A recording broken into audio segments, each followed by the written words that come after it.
علی زمان اوان کی اہم رپورٹ شامل کرتے ہیں عوامی مسائل نیوز پر۔ دربار سلطانی کا علمی و روحانی قافلہ بخیریت مصر پہنچ گیا۔ گدی نشین دربار سلطانی معروف صوفی بزرگ کمال میاں جمیل سلطانی کی روحانی قیادت میں کراچی سے 12 رکنی وفد اسلامی الازہر یونیورسٹی مصر میں پاکستان کی علمی اور فکری نمائندگی کر رہا ہے۔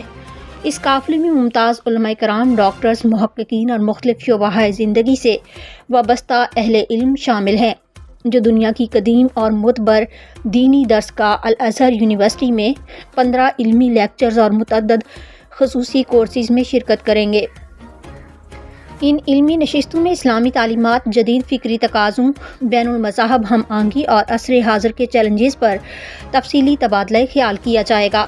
دربار سلطانی کے اس قافلے کا مقصد نہ صرف دینی علوم میں وسعت پیدا کرنا ہے، بلکہ علم، اخلاق اور روحانیت کے ذریعے امت مسلمہ کو درپیش مسائل کا مثبت اور بامقصد حل تلاش کرنا بھی ہے۔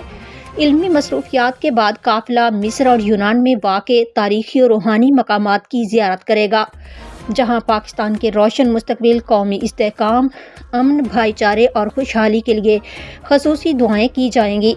یہ سفر اس حقیقت کو اجاگر کرتا ہے کہ جب علم اور تصوف یکجا ہوتے ہیں تو دلوں کو جوڑتے ہیں، سوچ کو وسعت دیتے ہیں اور قوموں کے مستقبل کو سنوارنے کا ذریعہ بنتے ہیں۔